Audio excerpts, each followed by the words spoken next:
海外 FX トレーダー .com です。今日は2022年1月5日水曜日。今は13時37分です。年末年始のトレードを記録して、動画で、アップしておこうと思います。年末年始一応トレードはしてまして、12月30日のトレードまではアップしたと思うんですけど、31日もですね、大晦日なんですけど、トレードしてました。約2万円の利益になってます。市場が明けて、年が明けて、新年もトレードしてます。3日以降ですね。縦値決済が多かったんですけれども、今朝、今朝というか朝の4時半ぐらいですかね、決済したのが、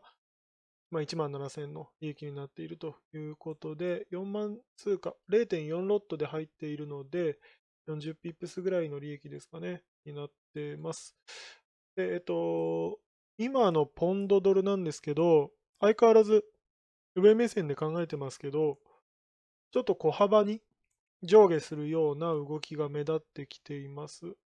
なので、一旦大きな押しが入ってきてもいいのかなとは思ってるんですけど、どこまでの押しを許容しようかなというところなんですが、その時の下げ方にもよりますけれども、ひとまず、ですね、ここから、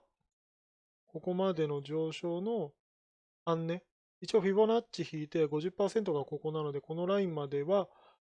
ていうのがまず一つ。だからここですよね。青いこのラインですよね。っていうのがまず一つと、ABCD パターンってあると思うんですけど、こういうやつですよね。ここ A、ここ B、ここが C、で、ここが D となったときに、D がわからない状態だったときに、どこまで上がるのかなっていう目安を欲しいときに AB イコール CD になるパターンっていうのがあるということで、まあ、ここの長さと、ここの長さが一緒になるっていうことを想定すると、まあ、C あたりからロング持ってたとすると、この辺でリグーとか、この辺からショート入れるとか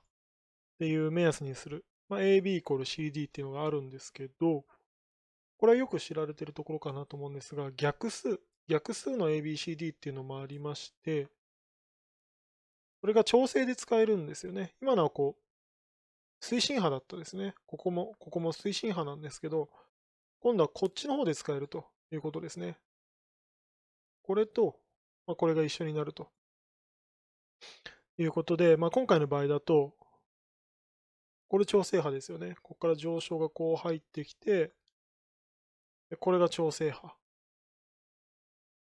で、ここからまた推進派で上昇が入ってきて、で、ここから調整が入ってくるとすると、ここの長さと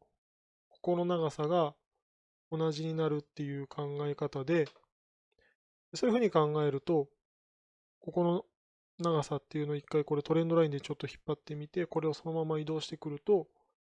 こんな感じになってくると。で、そうするとここなんですね、ちょうどね。この黄色いラインがそうなんですけど、っていう風になってくると、フィボナッチの50%と、この逆数の ABCD パターンっていうのが重なってくるというのがまず一つ。で、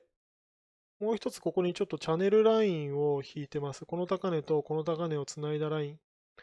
ということでチャンネルラインを引いてるんですけど、これをそのまま平行にして引っ張ってくると、このピンクのラインなんですね。でこれちょうどぶつかるのが、この辺りと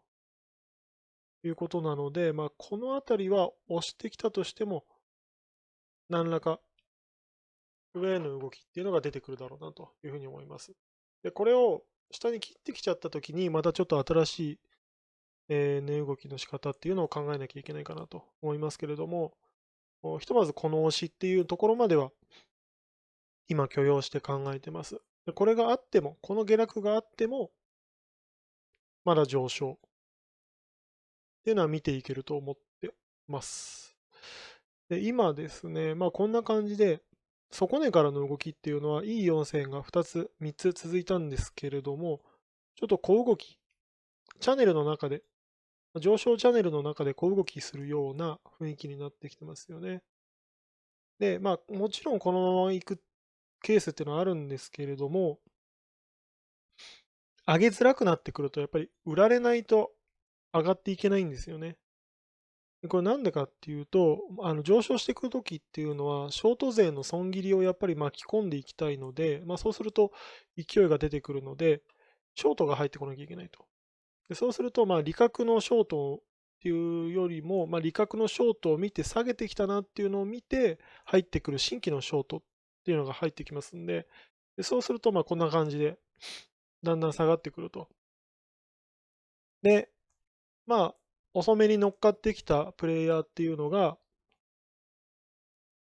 大きいロングの動きで巻き込まれて、持っているショートを決済していくんですけど、ショートの決済はロングですよね。なので、ロングが増えてきて、勢いを増して上昇していくと。こんな感じですね。なので、こうやってじわじわ上げていく感じだと、ちょっと細々と決済してロングを持ってたとしても、決済していかなきゃいけないかなと思ってるんですけど、そうは言っても、長い目線で見るとロングだと上昇だと思ってるので、ロングは持って、積極的に持っていきたいなとは思ってますけど、大きく下げてくれた方が、ロング入れやすいなっていう感じはしてます。はい。ということで、もうちょっと長い目で見ると、じゃあどこまでのロングを持とうかなっていうことなんですけど、私の考えだと、これ年末からずっと変わらないですけどね、年末は、この辺りというふうにお伝えしてましたけれども、年末間に合わなかったですね。ここまでは到達しなかったので、これちょっと横にずらして、横軸がちょっとずれてきて、こんな感じになってくるということですね。縦軸の目標値っていうのは変わらないですけれども、到達するタイミングがこうだったものが、こんな感じでずれてくるということですね。でそうすると、トレンドラインもぶつかってくるということになります。はい。ということで、直近の目標値は1.365あたりかなというふうに思っています。そうですね、1.36。これは1.367ぐらいになってるのかな、この水平線は。でも1.365あたりでちょっと控えめですけれども、想定をしています。こんな感じですね。はい。で、直近ですね、どこでじゃあ次のロング入れていくかなっていうところなんですけれども、割と高いところで今、ちょっと揉んでるような感じですけど、こういう W の作り方もありますよね。このまま抜けていくっていうのもありますけれども、これ結構強いパターンですね。で、こういう流れの中で、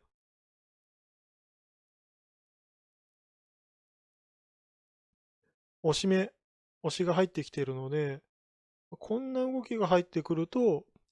1個ロングは入れておきたいなって思うポイントになってくるかなと思います。